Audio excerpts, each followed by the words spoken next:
당신의 가족은 정말 당신을 사랑하고 있나요? 어둠 속에서 울려 퍼지는 낮은 목소리. 그 물음 뒤로 플라스틱 통이 바닥에 떨어지는 소리가 메아리친다. 알약들이 타일 위를 구르는 소리. 누군가의 거친 숨소리. 그리고 떨리는 손으로 녹음기 버튼을 누르는 찰칵 소리.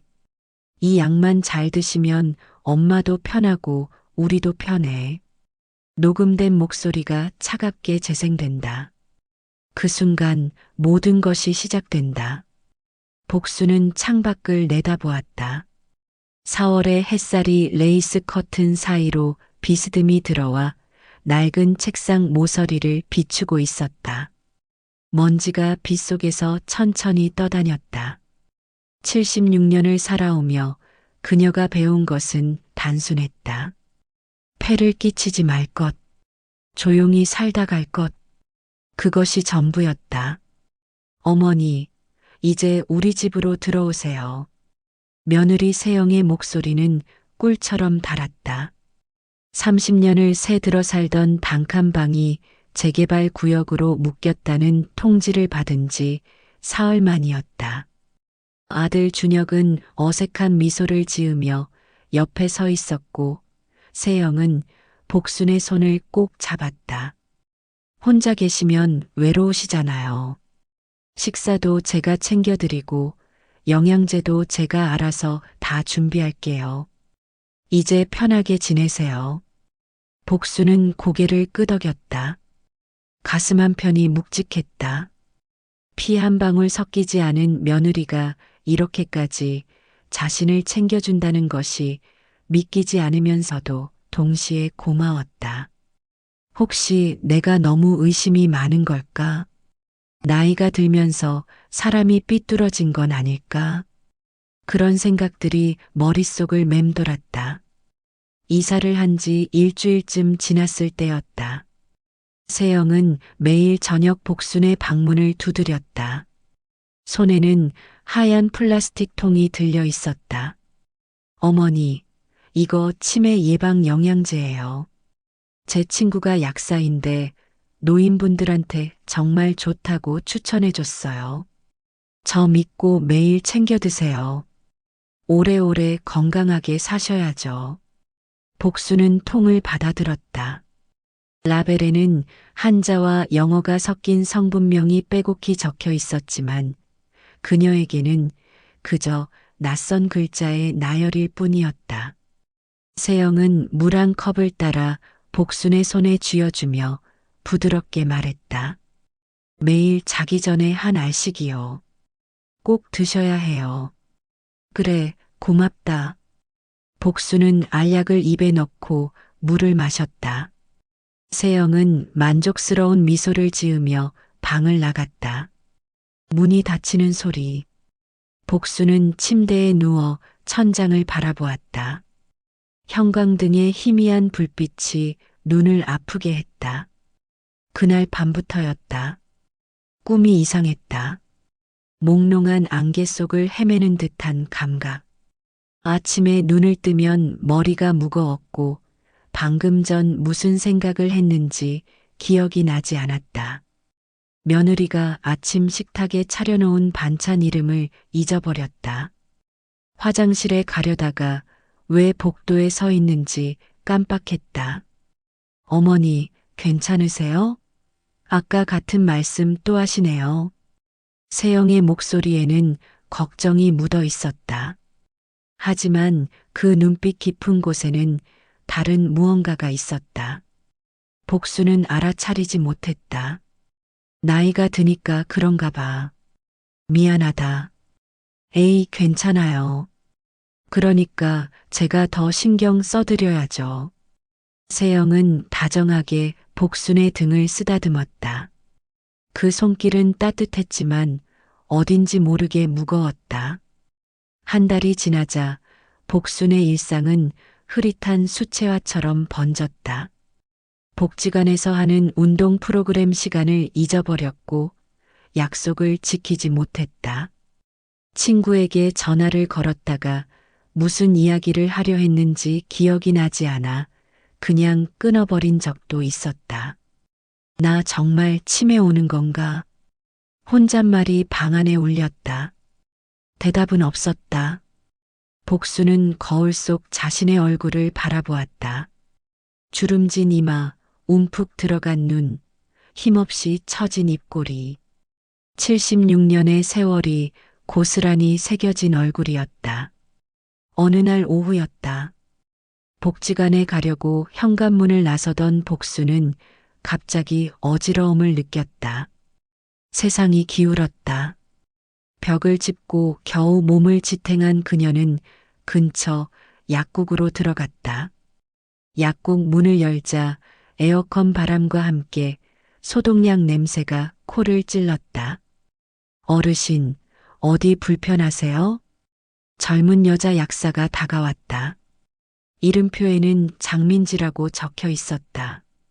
복수는 가방을 뒤져 며느리가 준 영양제 통을 꺼냈다. 손이 떨렸다. 따님이 이거 영양제라고 줬는데 그냥 한 번만 봐주실래요? 요즘 제가 자꾸 깜빡깜빡해서요. 민지는 통을 받아들고 라벨을 살폈다. 눈썹이 미세하게 움직였다. 그녀는 컴퓨터 앞에 앉아 성분을 검색하기 시작했다. 키보드 소리가 약국 안에 또각또각 울렸다. 시간이 천천히 흘렀다. 복수는 가슴이 두근거렸다. 왜일까? 별일 아닐 거야. 그런데 왜 이렇게 불안할까? 민지의 얼굴이 굳어졌다. 그녀는 복순을 조심스럽게 상담실로 안내했다. 작은 방, 하얀 벽, 플라스틱 의자 2개. 민지는 문을 닫고 복순 앞에 앉았다. 어르신, 이거 일반 영양제가 아닙니다. 목소리는 낮았지만 단호했다. 장기 복용하면 인지 기능이 떨어지고 몽롱해지는 약이에요. 누가 드시라고 한 거예요? 복순의 입술이 바짝 말랐다. 우리 며느리가요. 절 위에 좋은 거라고. 민지는 입술을 꽉 깨물었다. 잠시 침묵이 흘렀다. 그녀는 성분 설명서를 출력해 복순에게 건넸다. 이건 향정신성 약물 성분이 들어있어요. 처방전 없이 복용하시면 안 되는 거예요. 특히 어르신처럼 연세가 많으신 분이 장기간 드시면. 민지의 말이 흐려졌다. 복순의 귓가에는 며느리의 목소리가 맴돌았다. 어머니 영양제 잘 챙겨 드세요. 그 말이 갑자기 저주처럼 들렸다. 복순의 손이 떨렸다. 성분 설명서를 쥔 손가락 끝이 하얗게 질렸다. 집으로 돌아온 복순은 거실 소파에 앉아 있는 세영을 보았다. 며느리는 TV를 보며 과일을 깎고 있었다. 사과 껍질이 길게 이어졌다. 칼날이 햇빛을 반사했다. 어머니, 어디 다녀오셨어요? 세영의 목소리는 평소처럼 밝았다. 응, 약국에 잠깐. 복수는 조심스럽게 말을 꺼냈다. 저기 세영아. 그 영양제 말인데. 세영의 손이 멈췄다. 칼을 내려놓고 복순을 바라보는 눈빛이 달라졌다. 미소는 그대로였지만 눈은 웃지 않았다. 왜요? 무슨 문제라도 있어요? 아니, 그게 약사가 그러는데 이거 일반 영양제가 아니라고. 세영은 혀를 찼다. 짧고 날카로운 소리였다. 어머니, 요즘 인터넷 이상한 글 많이 보셨죠? 가짜 뉴스에 속으신 거예요. 그녀는 일어나 복순 옆에 앉았다. 손을 잡았다. 따뜻한 척하는 차가운 손이었다. 엄마처럼 나이 드신 분들 망상 생기는 거 흔하다잖아요. 그 약사 아가씨가 괜히 겁줘서 그러신 거예요. 걱정 마세요. 옆방에서 나온 준혁은 넥타이를 풀며 한숨을 쉬었다. 엄마, 세영이가 얼마나 엄마 챙기는데. 괜히 오해하지 마.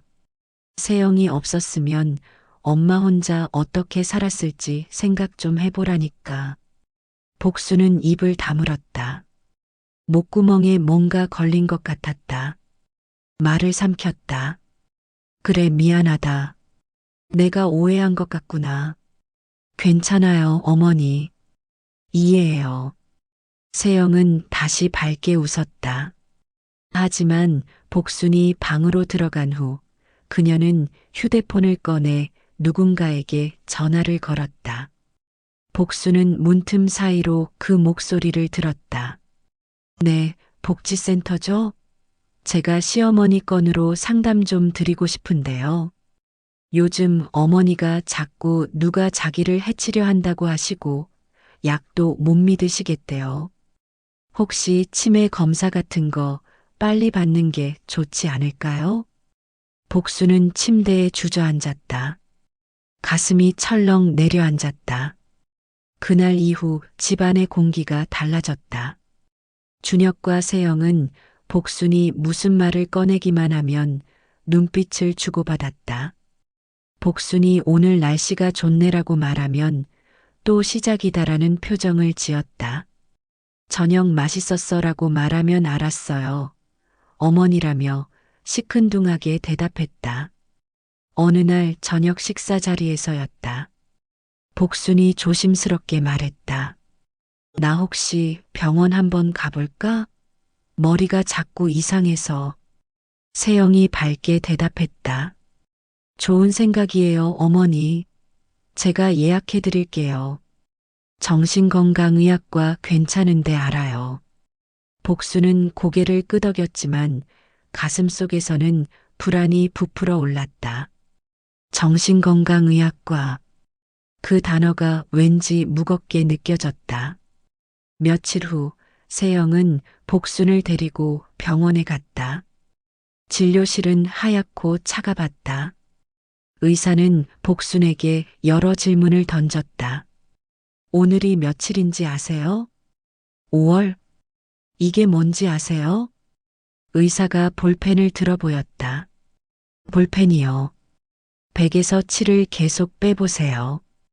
복수는 머리가 하얗게 변했다. 숫자가 뒤섞였다. 93? 아니면 96? 입술이 떨렸다. 옆에 앉은 세영이 의사에게 말했다. 요즘 어머니가 자꾸 깜빡하시고 저한테 이상한 의심도 하세요. 제가 드리는 영양제가 독이라고 하시고. 의사는 고개를 끄덕이며 뭔가를 적었다. 복수는 그 장면을 멍하니 바라보았다.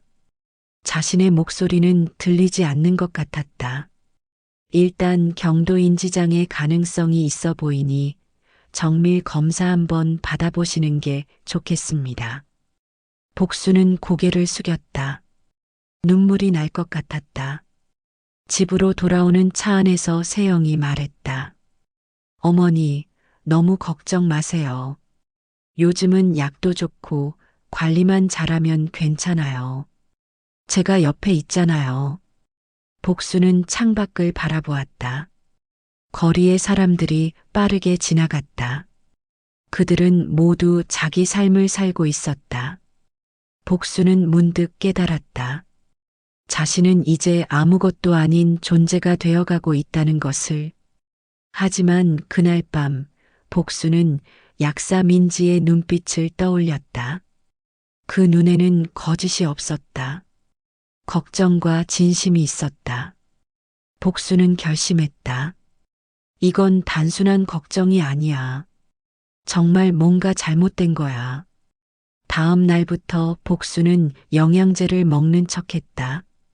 세영이 방으로 들어와 약을 건넬 때 복수는 일부러 손을 떨며 알약을 입에 넣고 물을 마셨다. 세영이 나가면 재빨리 화장실로 가서 입안의 알약을 꺼내 변기에 버렸다. 물이 소용돌이치며 약을 삼켰다. 사흘이 지나자 머리가 조금씩 맑아지기 시작했다. 안개가 걷히는 것처럼 생각이 또렷해졌다. 복수는 자신이 지난 몇 달 동안 얼마나 혼란스러웠는지 깨달았다.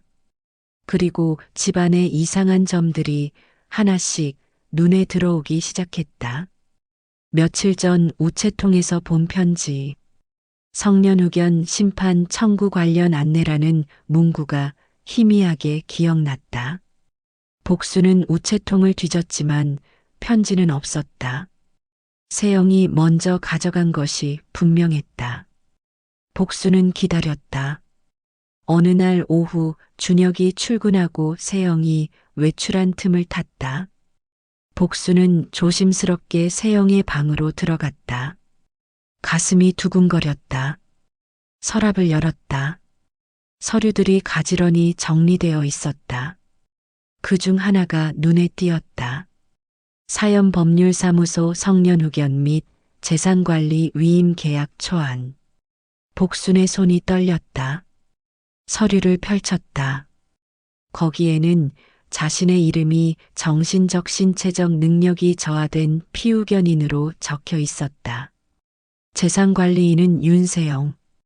평생 모은 전세 보증금, 은행 예금, 그리고 자기 명의의 작은 아파트까지 모두 후견인의 관리 하에 들어가도록 설계되어 있었다.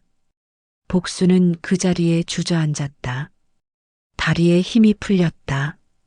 영양제, 치매 의심, 병원 검사, 복지센터 상담 모든 것이 하나의 그림으로 연결되었다. 자신을 무능한 치매 노인으로 만들기 위한 장기 계획이었다. 나를 이렇게까지. 복순의 가슴속에서 차가운 분노가 치밀어 올랐다. 눈물이 아니었다. 서러움이 아니었다. 그것은 생존을 위한 각오였다. 복수는 조용히 일어났다. 서류를 사진으로 찍었다. 그리고 원래 자리에 가지런히 돌려놓았다. 세영이 눈치채지 못하도록. 다음 날 복수는 다시 약국을 찾았다. 민지는 복순을 보자 반가우면서도 걱정스러운 표정을 지었다. 어르신, 그 후로 괜찮으셨어요? 복수는 조용히 고개를 저었다. 민지 씨, 도와줘요. 이거 범죄예요. 복수는 휴대폰을 꺼내 찍어둔 서류 사진을 보여주었다. 민지의 얼굴이 굳었다. 이건 완전히 계획적이잖아요. 증거를 모아야 한다고 했죠. 어떻게 해야 해요? 민지는 잠시 생각하다가 말했다. 진료 기록이요. 제가 상담 내용이랑 약 성분 자료 정리해 둘게요. 그리고 혹시 녹음할 수 있으면 녹음하세요. 며느리분이 하시는 말들이요. 복수는 고개를 끄덕였다. 그날 저녁 복수는 작은 녹음기를 샀다. 손바닥만 한 크기의 검은 기계. 이것이 자신을 지켜줄 무기가 될 거라고 생각하니 슬프면서도 기묘한 힘이 솟았다. 복수는 모르는 척 연기를 시작했다. 더 치매 환자처럼 행동했다. 며느리 이름을 잊어버리는 척했다. 밥을 먹었는지 물어봤다. 같은 말을 반복했다. 세영은 그럴 때마다 안타까운 표정을 지었지만 눈빛 깊은 곳에는 만족감이 어려 있었다. 그리고 복수는 녹음기를 켰다. 주머니 속에 소파 쿠션 밑에 조심스럽게 숨겨두고 어느 날 밤 준혁과 세영이 차 안에서 나눈 대화가 녹음되었다. 이제 거의 다 됐어. 다음 주에 법원 가면 후견 신청 통과될 거야. 그런데 엄마가 너무 불쌍하지 않아? 뭐가 불쌍해? 어차피 나중엔 다 우리 거 될 텐데.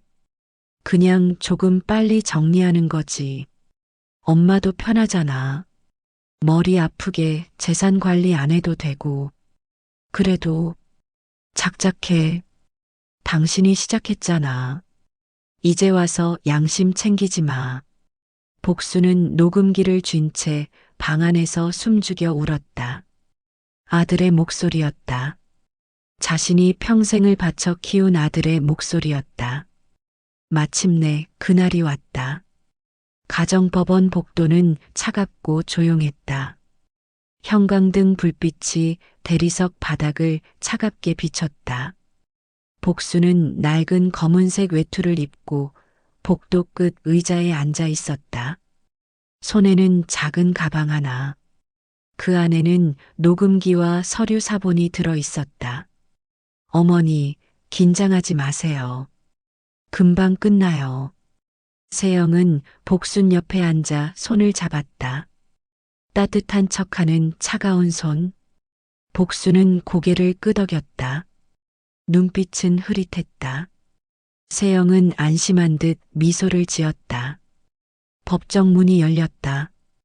복순, 준혁, 세영, 그리고 세영이 고용한 변호사가 안으로 들어갔다.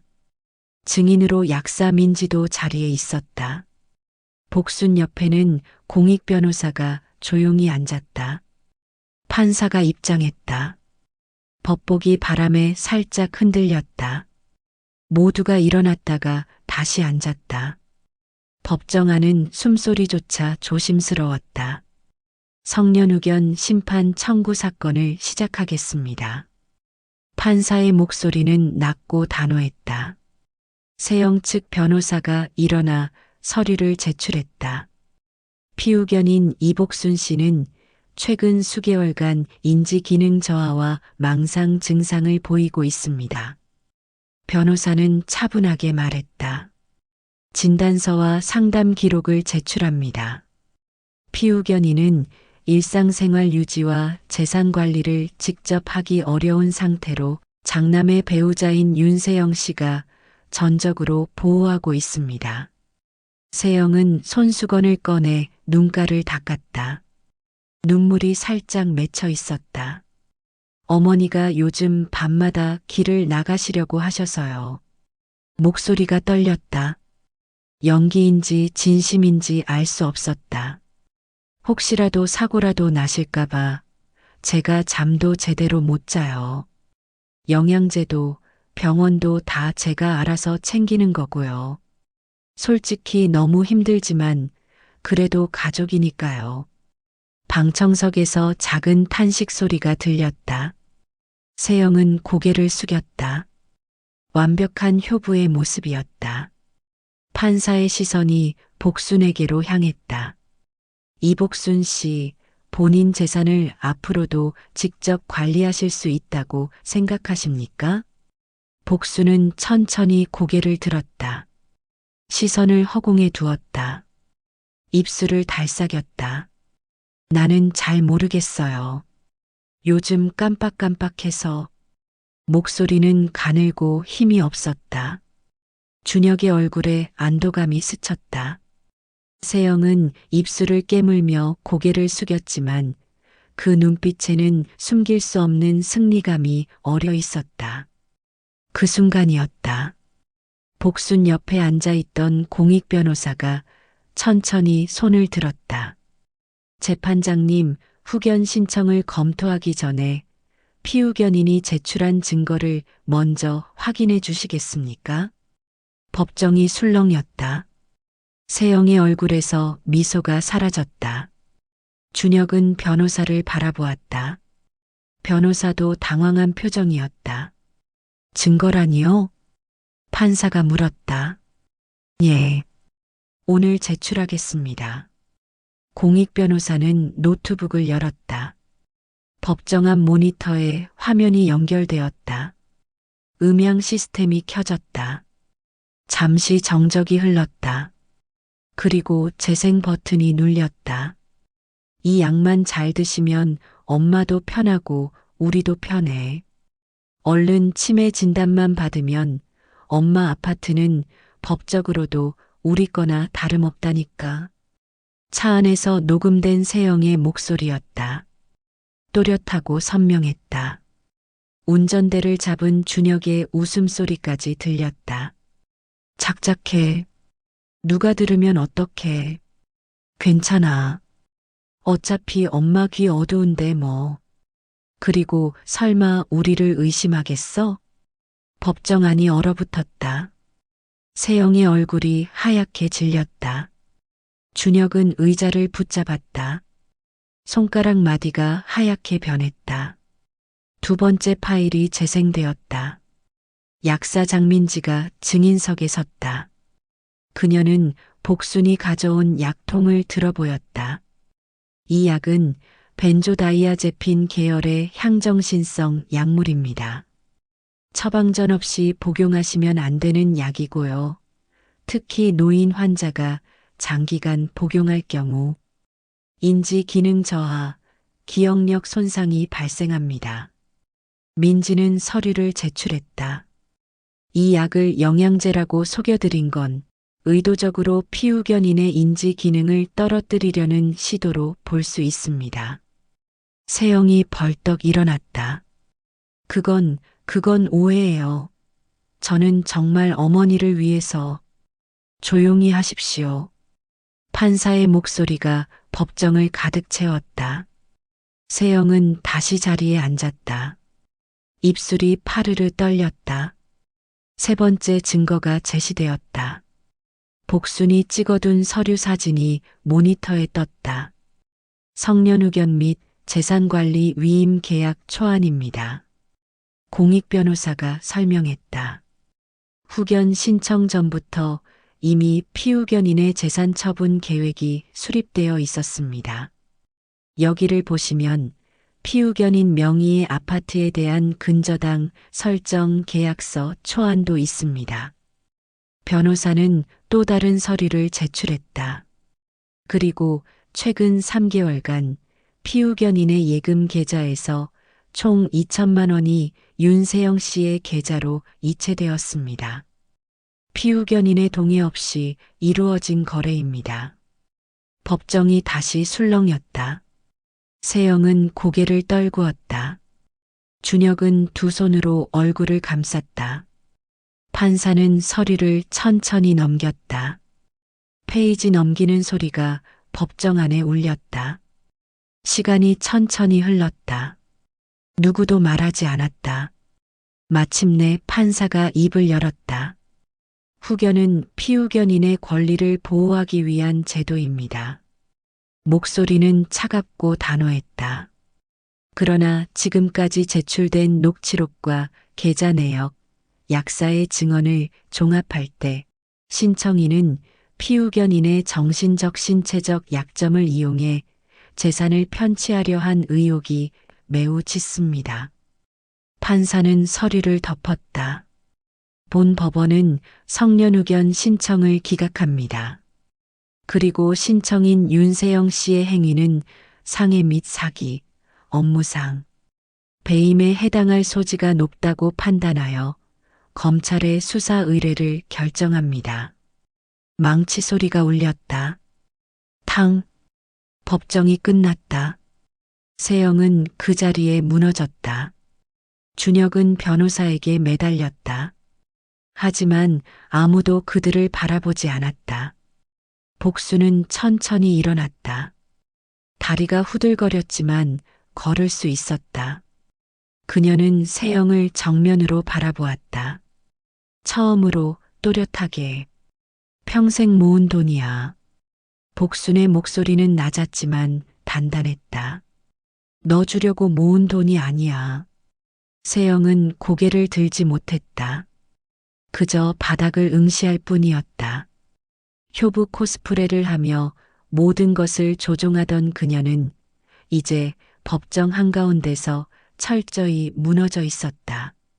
복수는 법정을 나왔다. 복도의 차가운 공기가 얼굴을 스쳤다. 민지가 달려와 복순의 손을 잡았다. 어르신, 정말 수고 많으셨어요. 복수는 고개를 끄덕였다. 눈가에 눈물이 맺혔다. 하지만 이번에는 슬픔이 아니었다. 해방의 눈물이었다. 수사는 길게 이어졌다.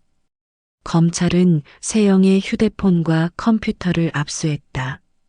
거기에는 복순의 재산을 처분하기 위한 구체적인 계획들이 담겨 있었다.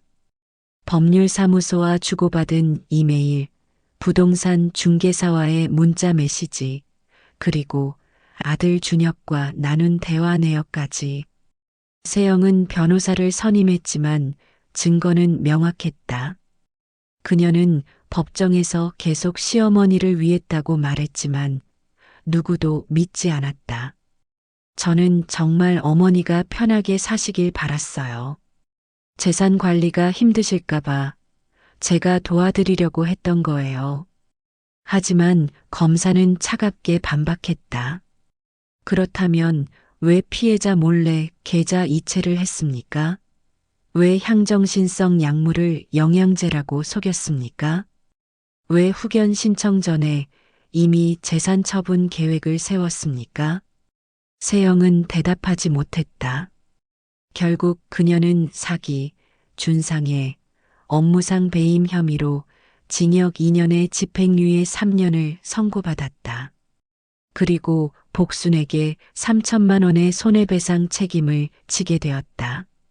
법원은 추가로 5년간 복순에 대한 접근금지 명령을 내렸다. 준혁은 더 무너졌다. 재판 과정에서 그의 방관과 동조가 언론에 보도되었다. 회사는 그에게 정직 3개월을 명했다. 동료들의 시선은 차갑고 날카로웠다. 어머니한테 그럴 수가 있어? 정말 사람이 아니네. 그런 말들이 등 뒤에서 속삭였다. 세영과의 관계도 끝났다. 서로를 원망했다. 세영은 당신이 먼저 어머니 재산 이야기를 꺼냈잖아라고 소리쳤고, 준혁은 내가 언제 이렇게까지 하라고 했어라고 반박했다. 결국 이혼 조정이 시작되었다. 준혁은 복순을 찾아왔다. 어느 가을날 오후였다. 복순은 작은 원룸에서 살고 있었다.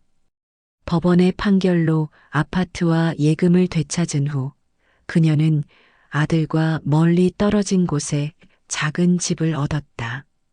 초인종이 울렸다. 복순은 문을 열었다.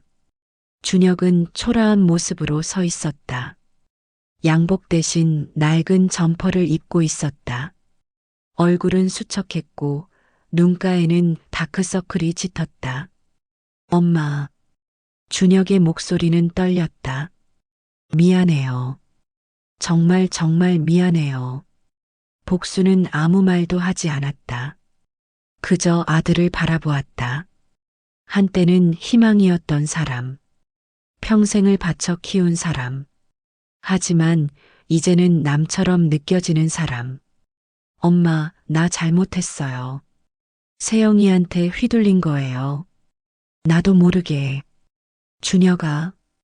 복순이 조용히 말했다. 피가 섞였다고 다 가족은 아니고 피가 안 섞였다고 다 남도 아니야. 준혁은 고개를 떨구었다. 하지만 최소한 사람답게는 살아야지. 복순은 문을 닫았다. 준혁의 흐느낌이 복도에 울렸다. 하지만 복순은 돌아보지 않았다. 그녀는 창가에 앉아 밖을 내다보았다. 가로수 잎이 바람에 흔들렸다. 가을이 깊어가고 있었다. 복수는 이후 몇 달 동안 자신의 삶을 다시 정리했다. 노후 자금 일부는 되찾았지만 모두가 온전히 돌아온 것은 아니었다. 그래도 충분했다. 아파트는 본인 명의로 확실히 등기했고 예금은 공익신탁 형태로 재설계했다.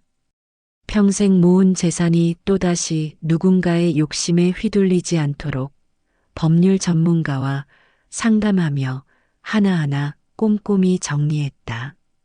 그 과정에서 복수는 새로운 사람들을 만났다. 노인 전문 변호사, 복지사, 그리고 약사민지. 그들은 복순에게 진심 어린 관심을 보였다. 이익을 바라지 않는 순수한 관심이었다. 특히 민지와는 자주 차를 마셨다. 어느 날 오후 복수는 민지와 함께 복지관 근처 카페에 앉아 있었다. 창밖으로 햇살이 들어왔다. 따뜻하고 부드러운 빛이었다. 어르신, 요즘 어떠세요? 민지가 물었다. 복수는 찻잔을 들어 한 모금 마셨다. 따뜻한 온기가 목을 타고 내려갔다. 괜찮아. 이제는 진짜 괜찮아. 복수는 미소를 지었다. 주름진 얼굴에 햇살이 부드럽게 내려앉았다. 복수는 주 2회 복지관에서 열리는 노년 재무법률 교육 프로그램에 참석하기 시작했다. 거기서 그녀는 자신의 경험을 조용히 나누었다. 처음에는 말하기가 어려웠다. 부끄러웠고 창피했다. 하지만 다른 노인들의 눈빛을 보며 깨달았다. 자신의 이야기가 누군가에게 도움이 될 수 있다는 것을. 여러분, 누가 영양제라며 약을 줄 때, 통장 맡으라며 자꾸 서류에 도장 찍으라 할 때, 무조건 고맙다 하지 마세요.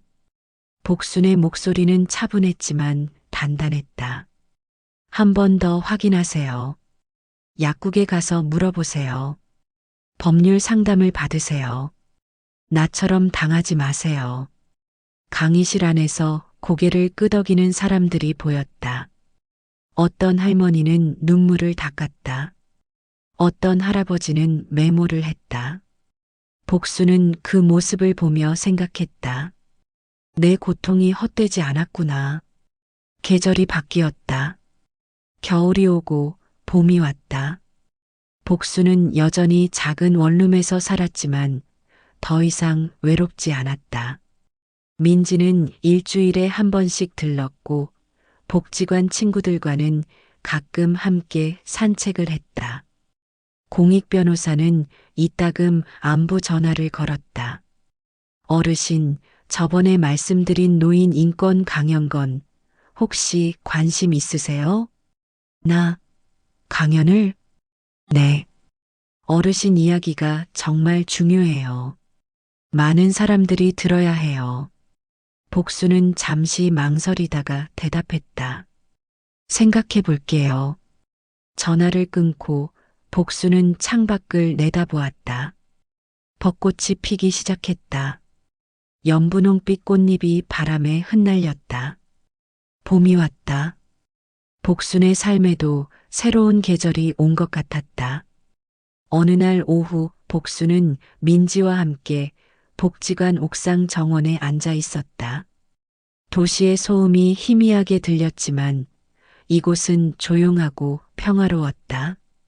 화분에 심긴 꽃들이 햇살을 받아 반짝였다. 민지가 따뜻한 차를 건넸다. 복수는 받아들고 한 모금 마셨다. 구수하고 달콤한 맛이 입안에 퍼졌다. 그래도 아직 세상은 완전히 나쁘지만은 않네. 복순이 조용히 말했다. 나 같은 늙은이 편 들어주는 사람이 있으니까 말이야. 민지는 웃었다. 어르신은 늙은이가 아니에요. 정말 강한 사람이에요. 복수는 고개를 저었다. 강한 게 아니야.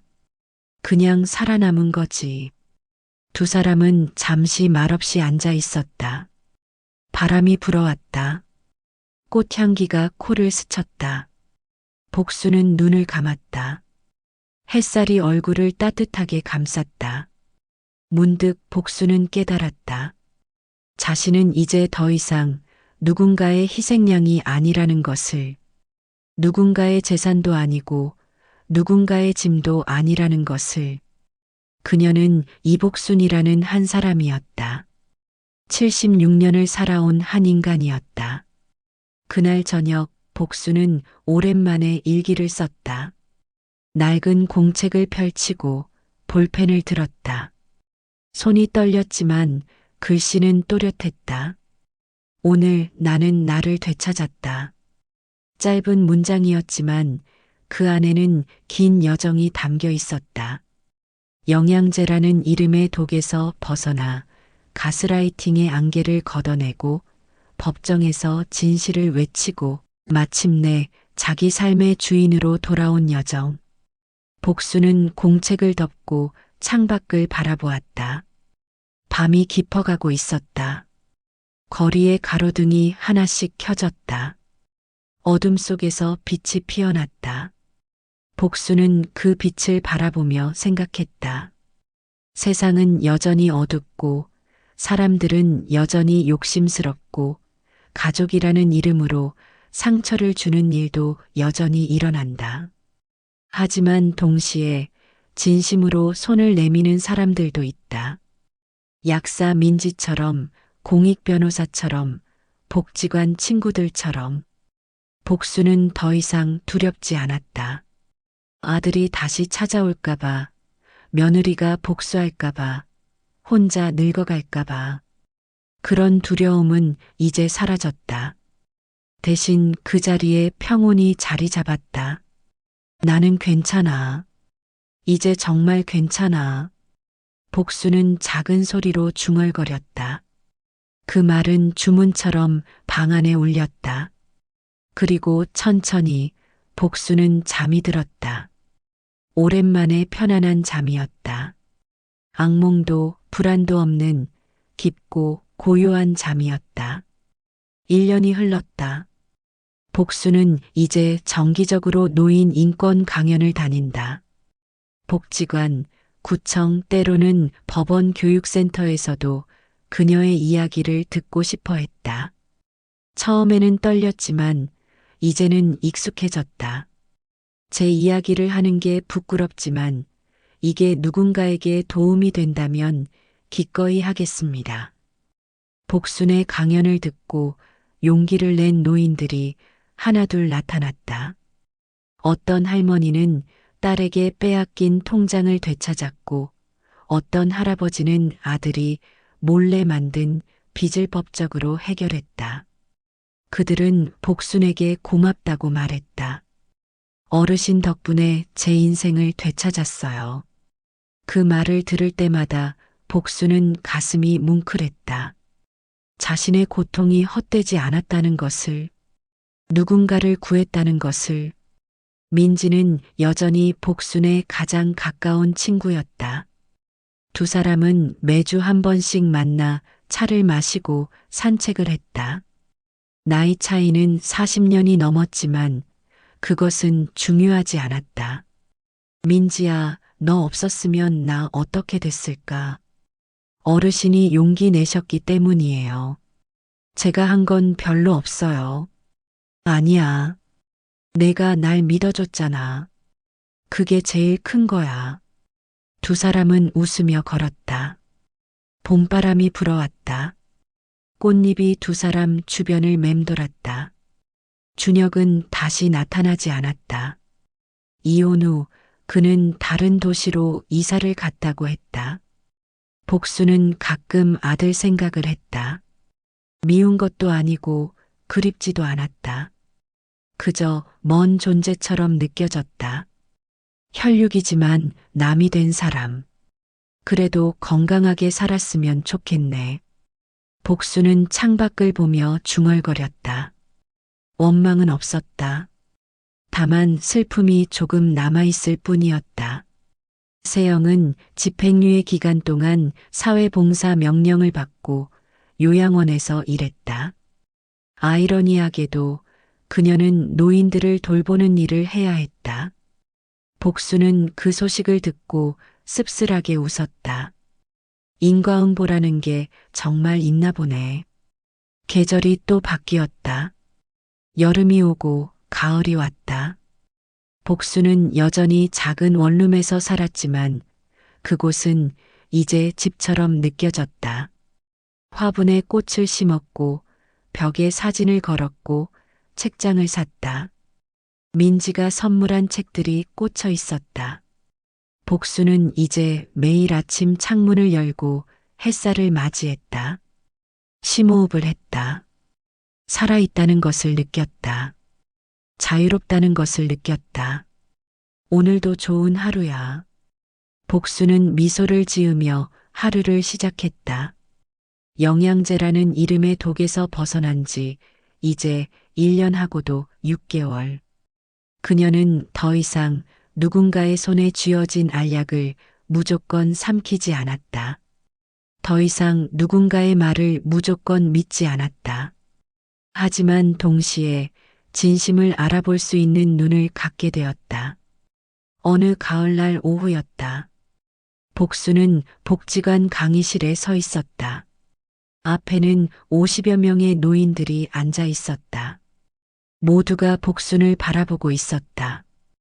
기대와 궁금증이 섞인 시선들이었다. 안녕하세요. 저는 이복순이라고 합니다. 복순의 목소리는 떨리지 않았다. 차분하고 단단했다. 오늘 제 이야기를 들려드리려고 합니다.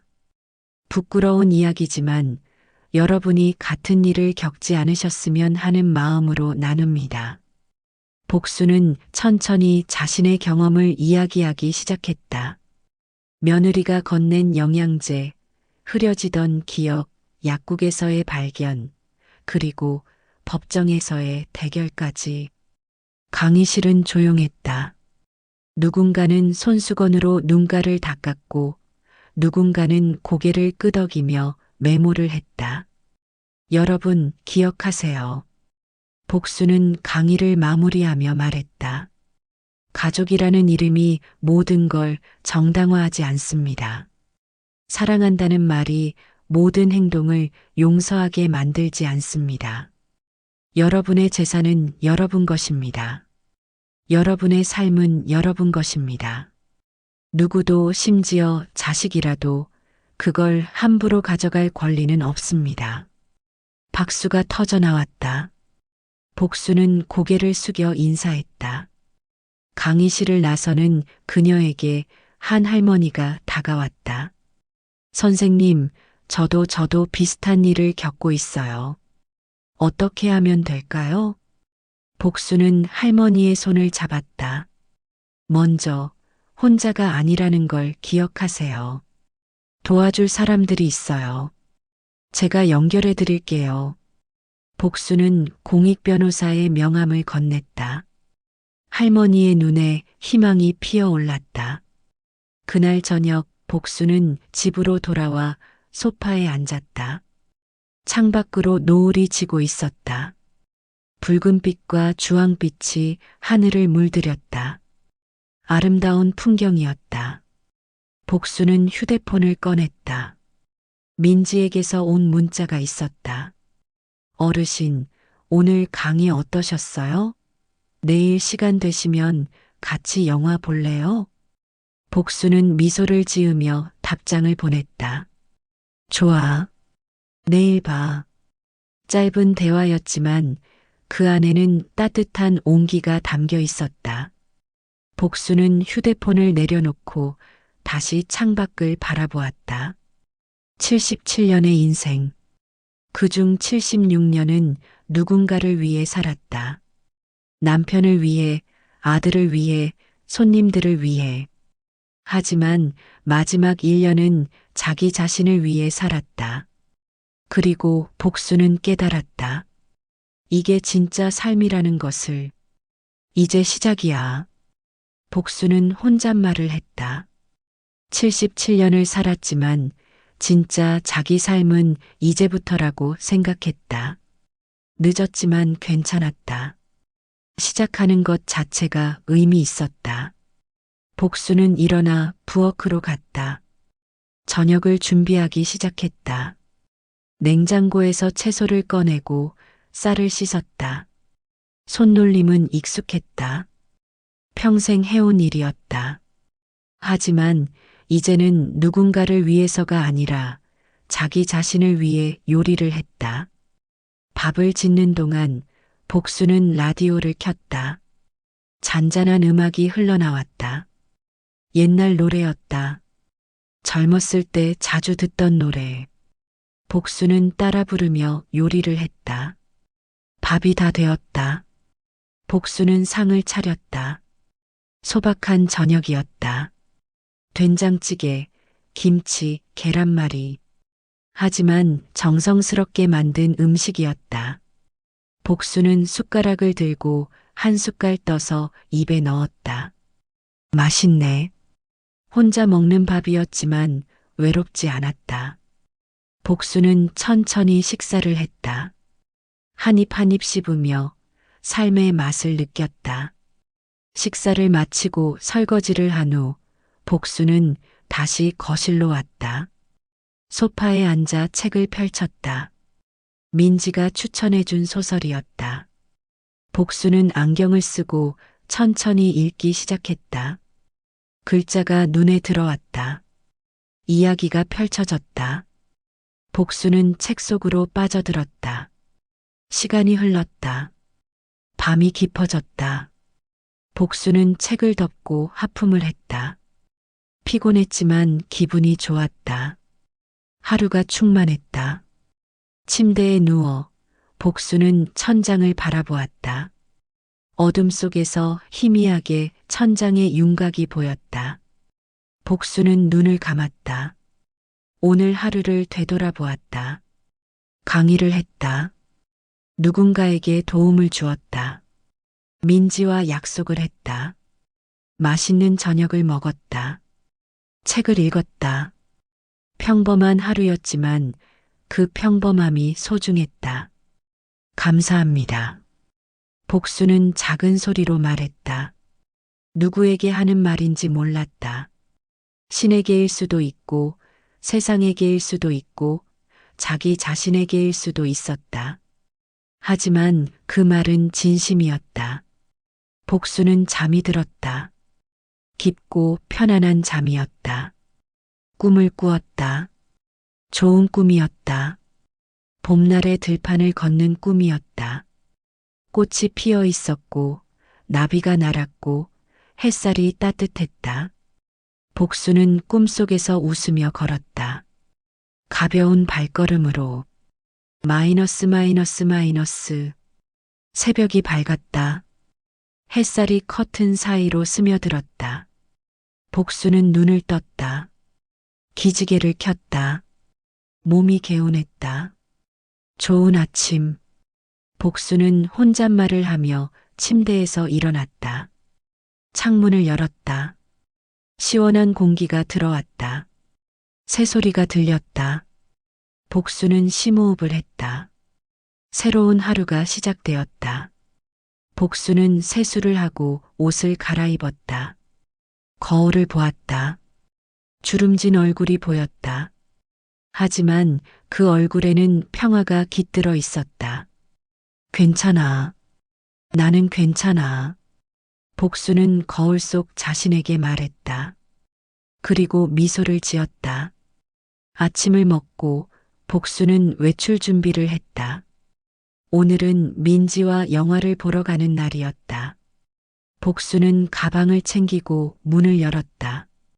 복도로 나서며 그녀는 뒤돌아보았다. 자신의 집을 바라보았다. 작은 원룸이었지만 그곳은 복순의 성이었다.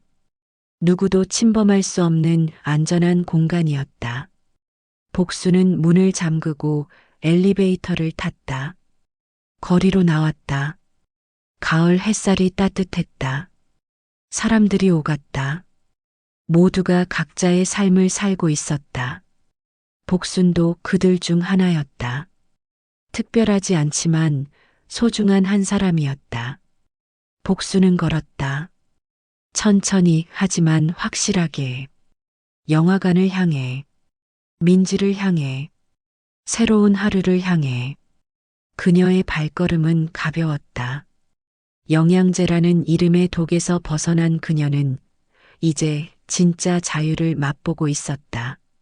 누구의 통제도 누구의 계획도 없는 온전히 자기 것인 삶을. 복수는 하늘을 올려다보았다. 파란 하늘에 흰 구름이 떠 있었다. 아름다웠다. 복수는 생각했다. 세상은 여전히 아름답다고. 사람들은 여전히 살아갈 가치가 있다고. 그리고 자신도 이복순이라는 77세의 여자도 충분히 살아갈 가치가 있다고. 그래, 나도 괜찮아. 복수는 다시 한번 중얼거렸다. 그 말은 바람에 실려 사라졌지만 그 의미는 복순의 가슴 속에 깊이 새겨졌다. 영화관에 도착했다. 민지가 입구에서 기다리고 있었다. 손을 흔들었다. 복순은 손을 흔들어 답했다. 두 사람은 서로에게 다가갔다. 어르신, 오늘 기분 좋아 보이세요. 민지가 말했다. 응, 기분 좋아. 복순은 웃었다. 진심으로. 두 사람은 영화관 안으로 들어갔다. 팝콘 냄새가 났다. 사람들의 웃음소리가 들렸다. 일상의 소음이었지만 그것이 복순에게는 삶의 증거였다. 자신이 살아있다는 증거였다. 영화가 시작되었다. 스크린에 빛이 켜졌다. 복순은 화면을 바라보았다. 이야기가 펼쳐졌다. 복순은 그 이야기 속으로 빠져들었다. 잠시 동안 자신의 삶을 잊고 다른 세계로 떠났다. 영화가 끝났다. 사람들이 일어났다. 복순과 민지도 일어났다. 밖으로 나왔다. 햇살이 여전히 따뜻했다. 재밌었어요? 민지가 물었다. 응, 좋았어.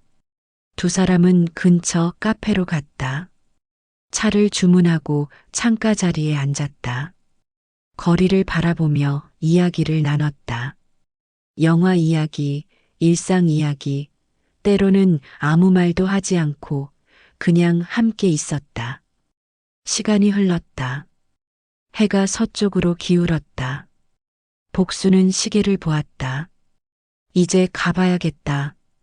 조심히 들어가세요, 어르신. 너도. 고마워, 오늘.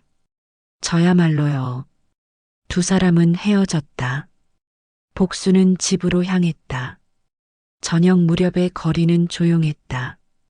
가로등이 하나씩 켜지기 시작했다. 집에 도착해 문을 열고 들어갔다. 익숙한 공간이었다. 복순은 신발을 벗고 거실로 들어갔다. 소파에 앉았다. 한숨을 쉬었다. 편안한 한숨이었다. 복순은 창밖을 바라보았다. 밤이 내리고 있었다. 별이 하나둘 나타났다. 복순은 그 별들을 바라보며 생각했다. 평생을 살아오며 많은 일이 있었다. 기쁜 일도 슬픈 일도 힘든 일도. 특히 지난 1년은 가장 힘든 시간이었다. 하지만 동시에 가장 의미 있는 시간이기도 했다. 그 시간을 통해 복순은 배웠다. 가족이라는 이름에 속지 말아야 한다는 것. 자신을 지키는 건 결국 자기 자신이라는 것. 하지만 동시에 진심으로 도와주는 사람들도 있다는 것.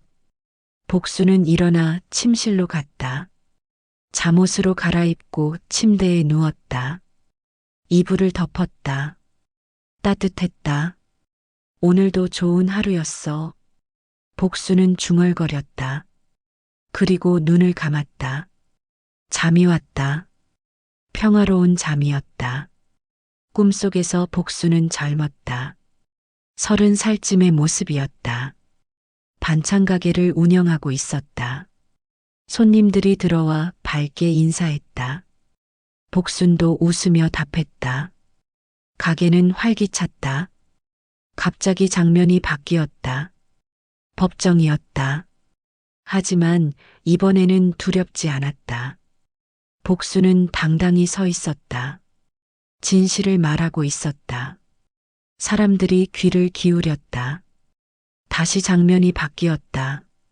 봄날의 들판이었다. 꽃이 만발했다.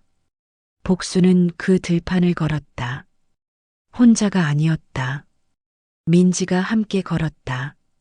두 사람은 웃으며 이야기를 나눴다. 꿈은 계속되었다. 아름답고 평화로운 꿈이었다. 복순은 꿈속에서 행복했다.